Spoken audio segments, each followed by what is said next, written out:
Hello, beautiful souls, and welcome back to all the Geminis out there. If you are a Gemini sun, moon, rising, or north node, this is your tarot reading for the upcoming month of March of 2025. And in case any of you are interested, I will be using my Midnight Magic Mushroom Tarot deck, one of my favorites. The artwork is beautiful, understated, but also colorful and vibrant. And there are some weird looking mushrooms in this deck, which I hope some of them come out because I feel like you guys would be interested in looking up some of those weird ones. So, with all of that said, Gemini, let's see what you guys have in store for March. Belly. I'm observing the cards, trying to look at the message here, and we have a Nelly Belly that wanted to just lay right on top of them. I feel like she comes through the readings a lot. She only ever sits for the Gemini readings, directly on top of the cards, mind you. She said, "This is good." Well, all of the cards came out together. All flew out in one. The first one I saw, because they all came out upside down as well. The first one I saw was the bottom of the deck. We have the Hermit. So underlying energy of solitude, greeting you in the month of March. We had my hair is stuck. The Lovers. This reading's already a little chaotic. The Eight of Cups and the Ten of Swords. So what it almost feels like here is you coming back to yourself after a tense situation where you were feeling overwhelmed, you weren't getting enough rest, you weren't able to hear the guidance of your internal, like your internal clock, your internal guidance system, for lack of a better term. You were feeling just wholly unsatisfied with yourself, with the work you were doing in this situation, and it was leading to burnout.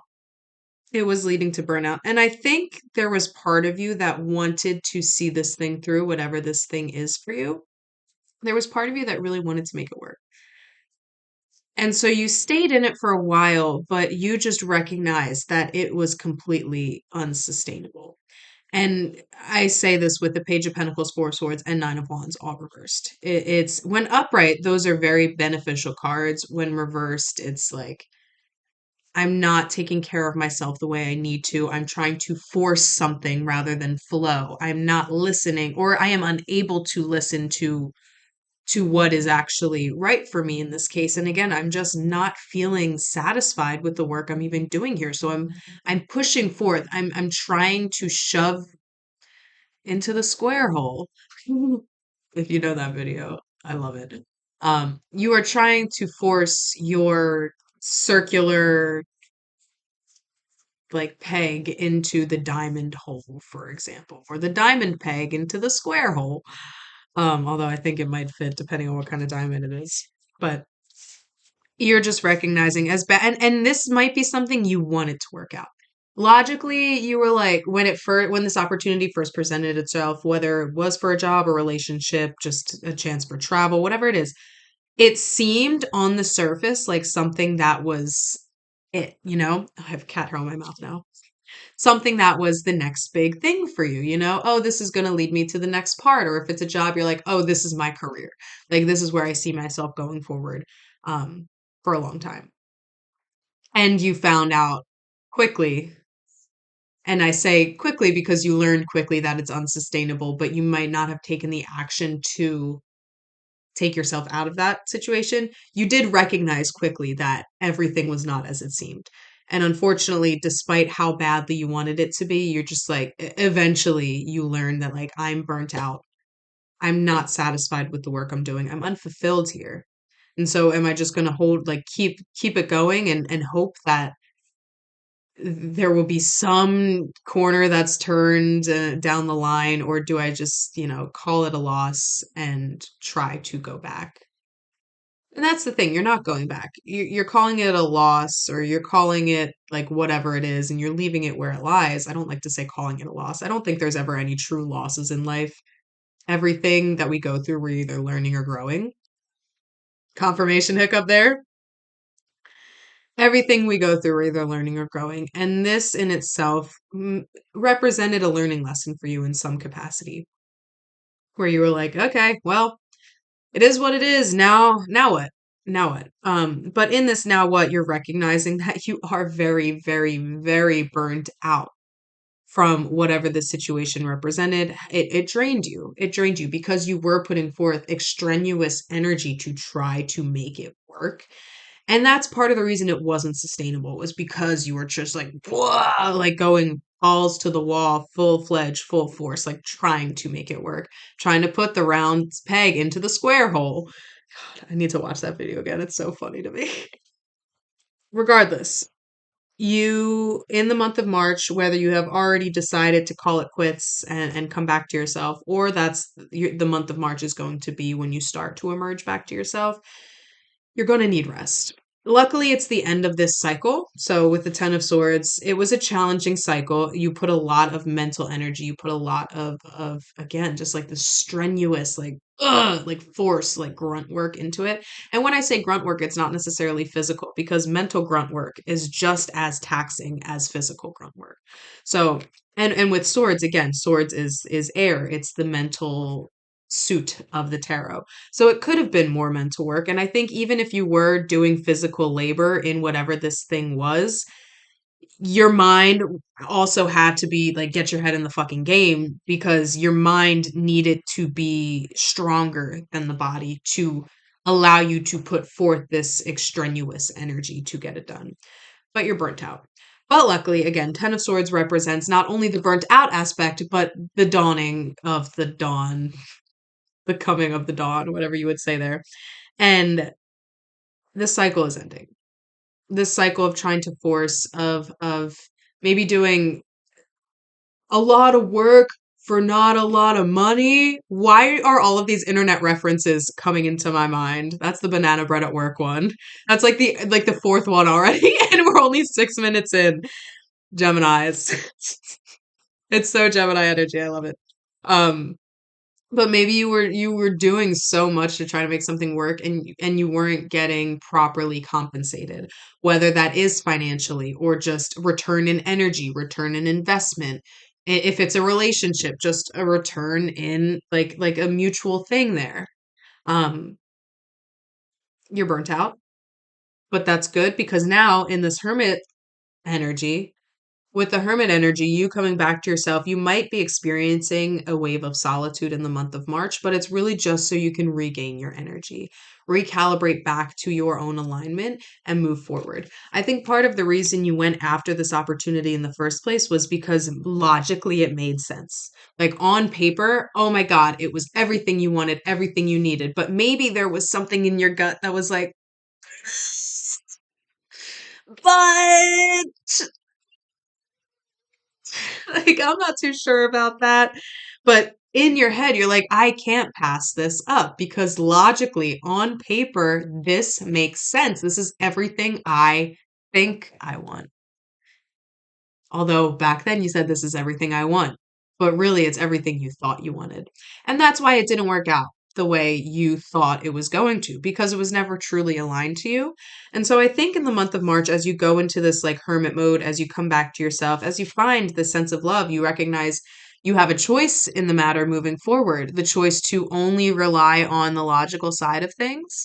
And if you are ruled by Gemini, for example, Mercury is your ruler. You could like you could lean more into logic than intuition. But Mercury, that's the thing. And that's why I love the sign of Gemini, and Virgo for that matter as well. The Mercury ruled signs, because they are a neutral sign. They're not masculine or feminine. Well, I think traditionally Gemini is masculine, Virgo's feminine. But regardless, it's a neutral sign. It's a neutral planet. It's neither good nor bad. So there is a way where, as a Mercury ruled person, or if you're not a Gemini rising, just as somebody where Mercury is prominent within them, because you have Gemini placements, you have the capability, you have the choice, because the lovers isn't just about relationship. The lovers is about the ability to see what is in front of you and to choose using your heart. It's being led by the heart. Mercury is not only logic. Mercury loves to deal in the logical side of life. But if you think of Loki, for example, Loki is Mercury, is the trickster god.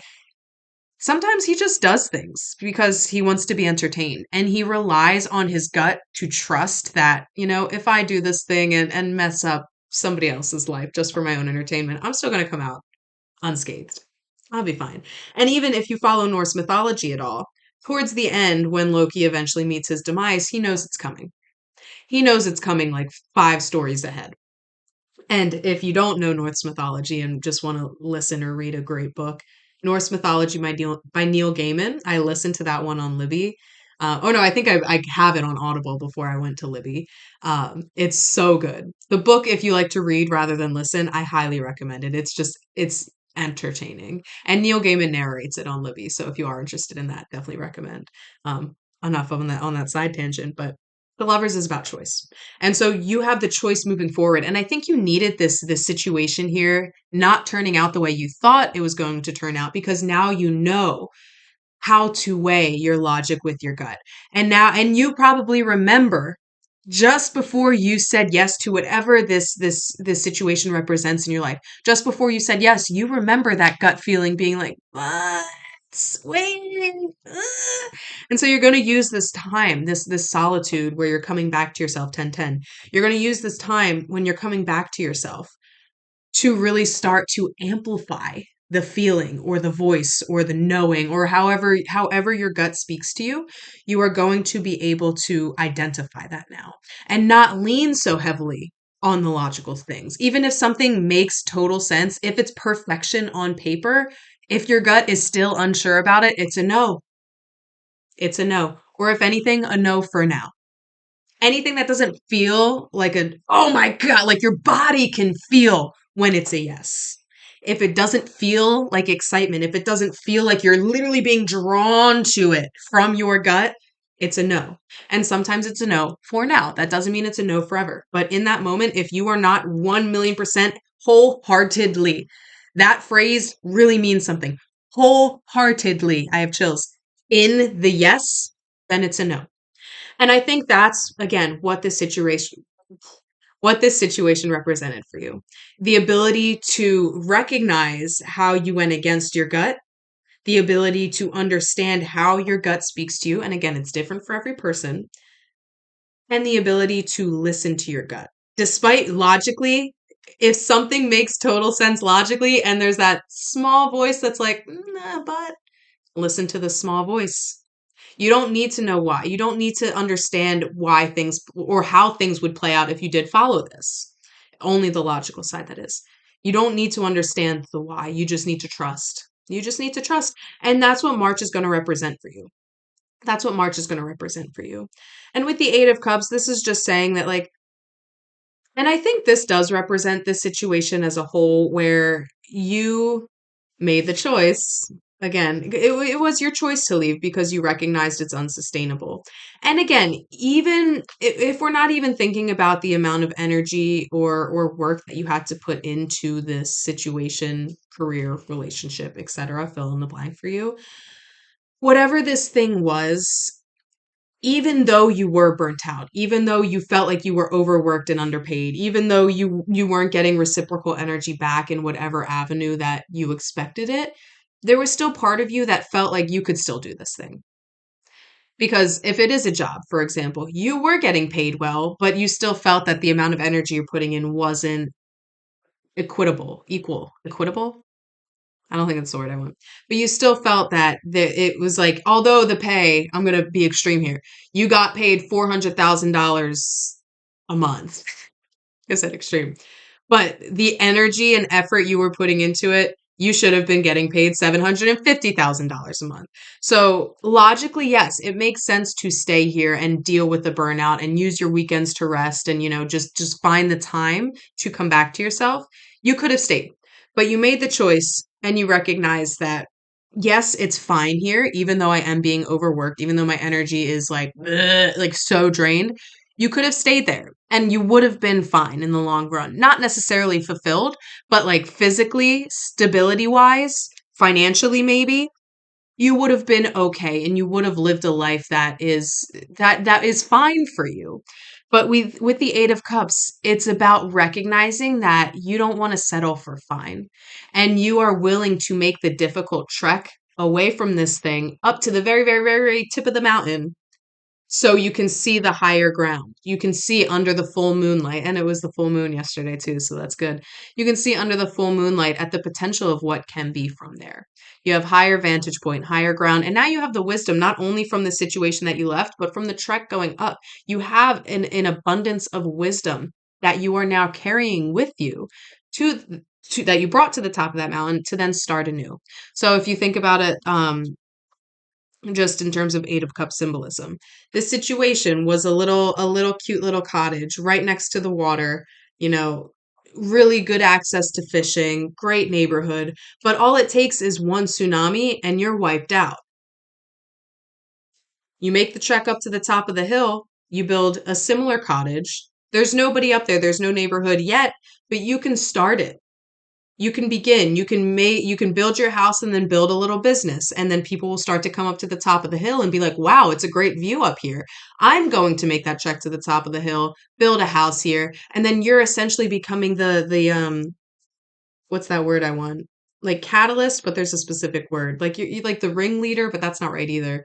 The trailblazer, that's the one. You're becoming the trailblazer to not only allow yourself to start anew and make a better living than what you had down there, a more stable and safer living than what you had by the water, but you're also encouraging others to take that journey themselves and find themselves a better living. So Eight of Cups is a very it's a very nuanced energy, and it's about you making the decision to leave something that is well enough. And you're not going to leave well enough alone because you know internally in your gut that there is better out there. And it's through this hermit period that that is going to amplify for you. That's going to become more apparent. That's going to become like, oh my God, it's been right in front of me this whole time. I just had to make the choice to make it happen. And I'll just say with the lovers, it could represent, especially if the Two of Cups comes out, it could represent like new relationships coming in. Not necessarily only romantic. Like if this situation was a job you left and you're taking this time to recalibrate your energy, recover from burnout, you could meet somebody else that ends up being a business partner. You could meet somebody else that ends up being a romantic partner. But ultimately, I think here it really represents the choice that you had and the choice that you made to come back to yourself and almost show that energy of self love to yourself in leaving this thing. So it's beautiful, Gemini. It's a beautiful energy. It's you coming back to yourself. You should be proud of yourself. Ooh.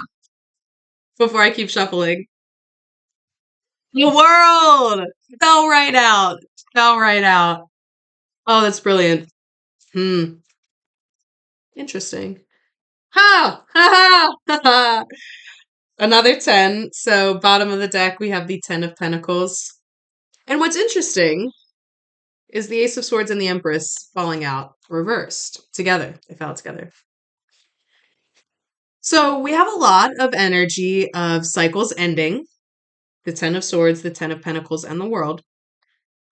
But there is a pause before this new beginning can commence. And it's due to some sort of block that you're facing. And this block will be cleared up during your hermit period. Writer's block, maybe? Because I'm like struggling to even find the words, which doesn't happen often in these readings. Something about because I went to grab my throat, it's something about your expression, especially with the Empress reverse. There's a throat chakra blockage that you are going to work through in your period of solitude. And through working through that blockage, you will help bring your manifestations to you. You'll help end the cycle. And maybe this is something you've been dealing with before. But this new beginning, the Ace of Swords beginning, and the beginning that comes after the world, because you can't just have an ending. This isn't a movie. Ending credits won't roll. You need to continue on. Like I feel like Ariel when what's her name? Ursula takes her voice. Like that's so I'm assuming this blockage has to do with some sort of past something that's going to come up in your period of solitude. And your challenge, your task, Gemini, is not to run away from whatever does come up. is not to stray away from whatever does come up. Because it's through acknowledging it and facing this thing that you will clear up this blockage. And if you are having writer's block, for example, that will clear itself up. If you're an artist and you feel like everything you've been making is shit, that's going to clear itself up. And I will encourage you as well, if you are an artist or even if you're a writer, whatever, like make things that are shitty. Make things that are shitty. You're making it for nobody other than yourself. It's going to help you battle perfectionism, which is also a blockage in the throat chakra. It's going to help you battle perfectionism and it's going to keep helping you create. Even if you just take your hand and like, yeah, like finger paint, like just keep creating. The act of creation in and of itself is a method of healing any sort of block you have. But even if you're not in like the creative fields, this blockage could be through expression. It could be through staying somewhere for longer than you need to because you're afraid to speak up about the things you really want. It could be like people pleasing. You know, if you're desperately wanting sushi for dinner one night, but your partner or your family is like, "We're getting pizza," and you are just like, "Fine." Like you don't say anything about it. That's also a form of a block. And that's the thing. Don't belittle how the block comes up in your life, Gemini. Don't belittle it. I mean, especially again, with Mercury being so prominent, such a prominent energy in your chart, because Mercury rules Gemini, just to be clear on that. Expression is your bread and butter. Expression is what makes you. So if you're feeling blocked and unable, 2121, if you're feeling blocked and unable to express yourself, you're taking a key aspect of who you are away from yourself. And not only away from yourself, away from the world, away from others. So it's through this period of solitude, this hermit period, that really work through whatever comes up in relation to this. Confirmation burp.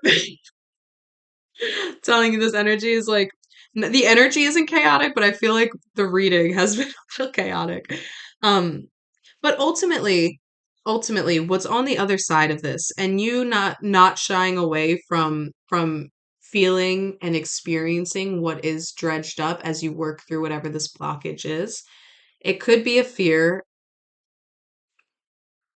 Okay, never mind. It doesn't, I'm not supposed to say that. You having the strength and the courage to work through this blockage and whatever comes up in relation to this blockage is going to help you not only start forward on this new beginning, but it's also going to help you close the doors. Interesting. Close the doors on things that have been blocking your abundance because the world and the 10 of pentacles came out together. So at any other blockages, whether in your body or in your life, it's like obstacles will be removed, but first you have to do the work to remove this obstacle and express yourself. Your perceivably stupidest thoughts, express it out loud, even if it's just to your cats or your dogs or your iguanas, bunnies. Just get it out of your body. Write it down. Like get it out. Let it flow. Let it flow. We forget that we are the creator. And our expression is a radical act of creation. We are actively creating the universe as we express ourselves. And that includes just speaking, saying what's in your squanch. Add that to the list of freaking like internet things. Rick and Morty. Anyway, you being able to work through this internal blockage is going to help clear any blockages or obstacles that have been preventing you from really obtaining this abundance that is yours. That is yours. Like the 10 of Pentacles and the World, two of the most prominent abundant cards in the tarot came out at the same time, mind you, in the same shuffle. So it's about working through this expressive nature. And perhaps this initial situation we discussed at the beginning is part of what caused this blockage to really take form, right? Oh my God. Yeah. Yeah. Yeah. So work through it. Work through the blockage. Work through whatever comes up in relation to this blockage. Don't shy away from it. because whatever comes up is going to be released, and then it won't ever be an issue again because you had the courage to face it and feel it and release it, get rid of it. And before we end, I just wanted to add that the Eight of Wands and the Chariot were underneath the Ten of Pentacles. So, Eight of Wands is already a fast moving card. This is one of my favorite energies of the tarot. And I know it seems like I say that a lot, but Eight of Wands, especially when I was first learning of the tarot, I love this energy because it's literally just like a strong gust of wind, like blowing you along your journey. And all you have to do is be open to the ability like to flow. You just have to learn how to flow with it. And not only that, we have the Chariot under the Ace of Wands, which is also forward movement, fast forward movement, abundance and manifestations coming to form. You have the ability to choose and come back to yourself just by taking the time for yourself. And guess what? With reverse cards, the energy isn't reversed forever. Once you open up that blockage and clear out your airways, both of these cards, the Ace of Swords and the Empress, that energy flips upright and it's accessible to you in your waking life. This is a beautiful spread, Gemini. This is a beautiful spread. So if you're feeling like you walking away from this initial situation was a failure, reframe your mindset.